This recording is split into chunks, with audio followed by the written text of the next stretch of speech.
Akuan sa mong dulot, asin darahon mo kami sa maninigong pag-ako kan mga banal na misteryo.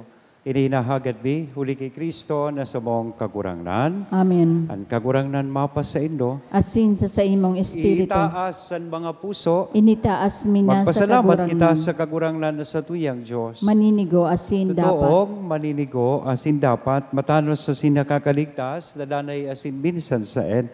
Magpasalamat kami sa imo kagurangnan banal na Ama, Diyos na makakamhan na daing kasagkoran, huli kay Kristo na sa mong kagurangnan. Tapinatugmad mo sa mga apostoles at sa imong simbahan, tanganing inimaging danay natanda kan sa imong kabanalan sa daga, asin magtaonin mga langit noon nakatukloan sa gabos na tawo.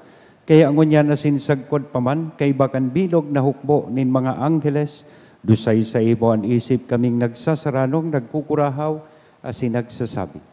Banal, banal, banal an kagurangnan, Diyos nin mga hukbo, ang langit asin daga, panokan sa imong kamurawayan, hosana sa kaitaasan, paladan ang minadigdi sa ngaran kan kagurangnan, hosana sa kaitaasan. Kagurangnan ni kananggadan banal, burabo nin gabos na kabanalan, kaya ining mga atang namimibi kami pabanalakan ang bon kan sa imong espiritu, tanganing para sa mo, magin hawak, asin dugo kan sa mong kagurangnan na si Jesu Kristo.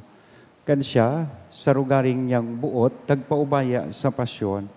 Nagkuanin tinapay, asin pagpasalamat binaak ini. Itinao sa iyang mga disipulos nan sabi, mag-ako kamugabos asin magkakan ka ini.